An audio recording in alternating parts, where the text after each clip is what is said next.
Bank of Canada just removed stress tests for refis and financing from CMHC up to fourplexes. Well, we uncover all this and more with our good friend and mortgage broker, Mr. Dion Beg, right after this.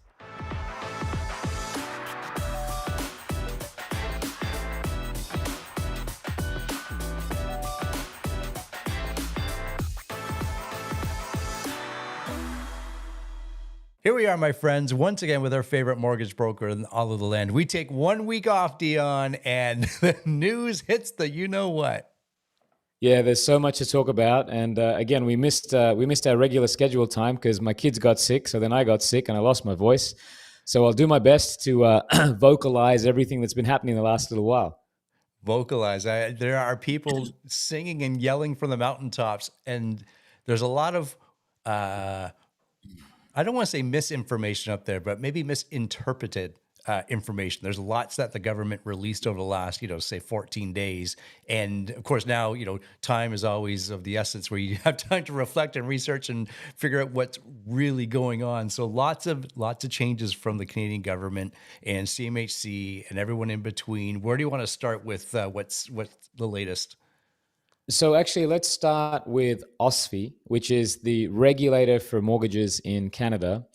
And in particular, we're going to be talking about the stress test. Okay, so Gary, you and I for months and months have been talking about the fact that when you come up for renewal on your mortgage, that if you have an insured mortgage, that is you borrowed more than 80% of the loan when you first got your mortgage and you wanted to move that mortgage from lender one to lender two, you could do so without being exposed to the stress test, which basically tests your ability at the contract rate plus 2%. So it basically makes it about 30% more difficult to qualify, right? So first up, high ratio borrowers were not exposed to the stress test at time of renewal or switching to a different lender. And you and I were screaming about the fact that why is it only available for high ratio mortgages? The majority of mortgage holders in Canada are what we call conventional mortgage holders, meaning that they have, more than 20% equity, or that when they secured their property or purchased it, they put more than 20% down. Those people were also exposed to this stress test at the time of renewal, which makes it very difficult for you to go shopping for a better interest rate, because you might have qualified for that mortgage back in the day when the stress test didn't exist. So many people felt stuck, and it caused, in my opinion, a very anti-competitive environment, right? It just made it harder for Canadians to move positions. Now, the good news is this has finally changed. So conventional mortgages on a time of switching have now the same rules as insured mortgages at the time of switching. No stress test. It's going to make it about 30% easier for Canadians to move from lender one to lender two. And the question is, why wasn't this done sooner, right? Why was this not done sooner? The rumor is that when the stress test was introduced, that the banks lobbied the government to say that if the stress test is going to be introduced on acquisition of the mortgage, they wanted it in place at the time of renewal, which would then allow them to contain their client and capture their client and not have them move. Now, is that true? I don't know, but this is what's been floating around as, what was going on behind closed doors in Ottawa. But anyways, we are where we are. Things are better. Yeah, things are better. And this is, who does this benefit? This really benefits us, the borrower, the consumer, because now there's a little added competition to your mortgage rates and the products that are out there, and your current lender is going to fight much harder to keep you, and the opposite of that, other lenders are going to fight much harder to attract you, right? Yeah, exactly. And I think this is going to fuel a lot of a bit of a frenzy in the next couple of years, because as you and I both know, 2020, 2021 were the highest volume purchase years across most real estate boards. And all of those mortgages are coming for renewal, assuming they were 5 years, and the majority were, they're coming for renewal in the next 1 and 2 years. So this introduction of this relaxation is really coming at the right time. Yeah, that's good. That's good. Okay, moving on. The news was, hey, CMHC is going to provide financing or assisted financing, insured financing is the word I'm looking for Fourplexes. This is exciting. However, let's peel that onion. Yes, so this is hot off the press as of this morning, or yesterday evening rather, where, and this has surprised me and pretty much everybody in our industry. Guys, firstly, when refinancing, when going to your bank to try and borrow more money, uh, every bank in Canada is capped at lending you 80%. So, for simplicity, if you've got $1 million property, the max you could refinance to is $800,000. Okay, 80%. This morning or yesterday, the government has announced a plan to introduce refinancing up to 90%, which takes you into mortgage insurance territory under some very specific guidelines. Okay. This 90% refinance is only if you own a property and you have the intention to take the existing property and convert it into 4 units. Okay. So, what the government is doing is trying to create housing by incentivizing Canadian homeowners through making financing easier to go and build not just the unit that them and their family live in, but 3 more units in in their basement or on their property, garden suites, ADUs, or whatever that case may be. So this kind of, again, way out of left field, wasn't on anybody's radar, nobody's radar that this was going to happen. So let me just sort of run through some quick numbers here to make sure I haven't missed anything. Yeah, so they have to be on, obviously, legally built 4 unit buildings. Hang on. Now, hang on. Again, this is new to me too. So I'm not sure if it is you have to build 4 or you can build up to 4, but it's for the addition of units. Okay, I think it might be for up to 4 units. So maybe if you're building a triplex, you might still qualify. And again, this is fresh off the press, so forgive me. The starting date of this, whereas those other CMHC rules start December 15, these start February 15. Sorry, January 15. January 15. So, yeah, that's the big news on our side. So I have a couple of, just to dissect that a little bit. This is for existing properties only. So you can't go obtain a new building and get this type of financing for it. However, and I'm throwing you a curveball here. What if we go buy a single family home that has capabilities, of that fourplex type situation?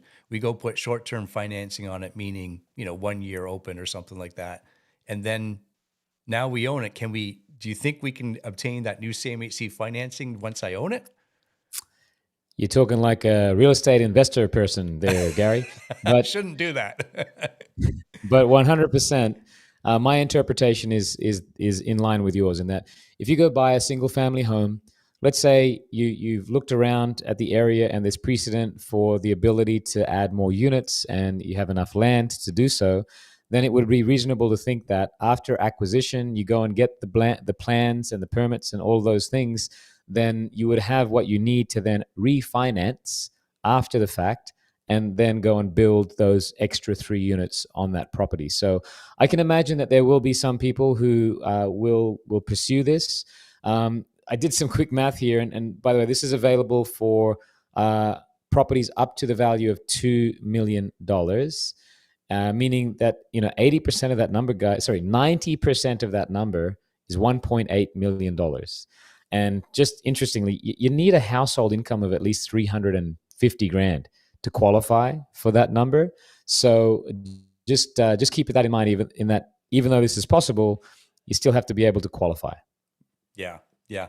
And this is really, okay, why are they doing this? This is obviously to increase the number of available rental units throughout Canada in a sense, but in the more populous areas like Toronto, Vancouver, and elsewhere where there is a lack of rental units, or those rental rates are moving on up. I did see a stat this morning to say across the board in Canada. So I want to make sure people understand this right. Across the board, rental rates have come down ever so slightly. However, when you start peeling that onion away and looking at some of those more populous areas, like we just said, that's really not the case. You're still, you're still doing your best to put your best foot forward to get a rental unit.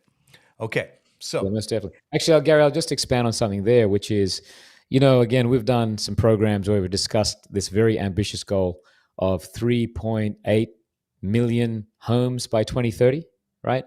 And what we've all seen this year is your traditional developers say the math doesn't math. I'm not building more property, right? And I'm sure what the Canadian government has done is said, we promised the Canadian public that we would be on track to build 500,000 plus homes every year for the next 6-7 years. That's what they said. And as we're approaching the end of this year, they're seeing that they're nowhere near that number. And so, why are they introducing this new financing? It's so that your mom and dad homeowner can become a mini developer so that they can help the government hit this very audacious target of 3.8 plus million homes by 2030. So yeah, that's how I read this. yeah, yeah. Okay, that's a great segue into our next little topic here of the amortization. I shouldn't say we all got excited, but there are those that got excited that we can now obtain that 30-year AM. And again, as we've had some more time to dwell on it and read all the information about it, let's dissect that a little bit of what that actually truly means to the borrower. Yeah, you bet. So the first thing I want to say is that there's this misconception that these new mortgage rules, which are the 30-year AMs and the $1.5 million cap, many people think that's only applicable to first-time home buyers. But the reality is almost all of these new changes are applicable to second, third, fourth-time home buyers. So you do not need to be a first-time home buyer to take advantage of these new rule changes, with one exception. And I think it's probably easiest, Gary, if you pull up that quick spreadsheet that I threw you before, and I'll explain it sort of line by line here. So, guys, first line here is talking about the purchase limit, and we've got column 1, column 2, first-time buyer and non-first-time buyer. So this $1.5 million purchase limit applies to both first-time buyers and non-first-time buyers. The down payment is also the same for first-time buyers and non-first-time buyers. Okay. And if you're a first-time buyer or a non-first-time buyer buying a brand new construction, okay, then you do get access to the 30-year amortization. Okay. And the next line there is if you're a first-time buyer buying a resale home, a home that's been previously lived in, again, you get access to the 30-year amortization. So here's where the difference is. If you're a non-first-time buyer and you're buying your second, third, fourth home, and this home is a resale home, not a new build, then you will only have access to 25 years amortization. So that's the only difference, okay? And interestingly, Gary, in the last 3 weeks, I've spoken to 3 couples who fall into this non-first-time buyer category, who have been waiting for an opportunity to upsize, but they just knew that by selling their home, they wouldn't have 20% down, and they'd be buying over $1 million. So when this introduction of this rule came out, I'm like, I wonder how much demand there is for this type of thing. And I have been surprised that already we've come across 3 couples who have properties that they want to sell for 900 grand or less. And when they sell, they want to buy for 1.1 to 1.3 million, right? So there is demand for this type of transition. Let's be clear, though. If you're taking on mortgage insurance, you're putting less than 20% down on a $1.3 million property, you've got some pretty good household income. And in terms of all the people that I've been speaking with, everybody's household income has been in excess of 250 to 300 grand, right? In order for them to be able to qualify. And the interesting thing is, once these guys move up, then their properties become available for those real first-time home buyers who need that entry-level property. So I'm already seeing that, as much as you and I were a little bit cautious about this, and how many people out there can go and take advantage of insured mortgages up to 1.5 million, I've already come across 3 in the last couple of weeks. It Well, that's interesting because we wondered how impactful this change was going to be. And as you said, you're starting to see that first ripple effect. But it really is, my friends, it really is a ripple effect of, you know, that buyer moving up or moving out of that house so that, as you mentioned, that real first time home buyer can move in or purchase. Uh, there, there are good things happening. However, we need a few more, and I don't know what those are from the government. Obviously, the most, the one that people will kind of peg their finger on always is lower interest rates and making it more affordable. But that obviously has the opposite side, is that we all know as rates come down, prices go up, right? So there needs to be some sort of mechanism to just slow that down somewhat. Don't you agree? Yeah, I don't know what that is because, as we've said before, like nobody wants property values to drop. You know, a lot of retirees are depending on that to happen, and it does seem to be just sort of throwing more fuel on the fire. But you know what? If we can help those couples who make 300 grand get out of their 800 grand property and into a $1.2 million property, then the 800 grand property becomes available for that entry level person. And I know it's crazy that we're talking entry level at 800, but hey, man, I didn't make the market. It's just the market it is. Right? Yeah, yeah, it's the one that we get to work with and Yeah. interpret and guide our clients along with. And just a little quick little snippet on what's going on in the local market there. And we'll talk the 416 area code, or Toronto, that is. And just over the last month of September, we have seen the number of sales increase. However, all those stats will be coming out this week because Toronto Real Estate Board and everyone else has updated their stats for September. Just remember that we always see an uptick in the month of September because August is always a slow month. It's one of our slowest months. So we'll always see a little uptick. However, these are good things because we're seeing the months of inventory just drop ever so slightly. There's still lots and lots of units available, lots of opportunity, lots of the homes to go look at. However, just know in the back of your mind, we'll always see an uptick. October will probably be about the same. And it'll be really interesting. I think, is it, we have another week and a half before the next interest rate announcement? Yeah. 23rd of the month. So a couple of weeks. Yep. Yeah, it'll be, okay, should we call it? People are asking for that point 0.5 instead of the 0.25. What are we going to see here? So, What do you think? okay. So the odds of it being zero are zero, pretty much zero, right? Yes. So we're going to get a drop, thankfully. And yeah, will it be 0.25? Will it be a full, 0.5%? If you'd asked me 5 days ago, the answer was, yeah, we're probably going to go 0.5%, right? But as of just a couple of days ago, the US job numbers came out, which were stronger than expected, which means that in the US, the question is, okay, are they going to drop as aggressively as previously predicted, right? Which then in turn plays on the psyche of the people at the Bank of Canada.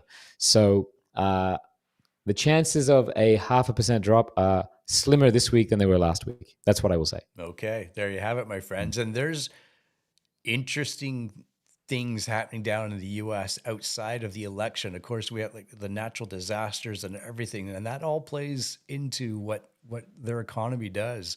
So we'll have to watch that closely over the next few weeks there. Okay, my friends, remind us how to get a hold of you.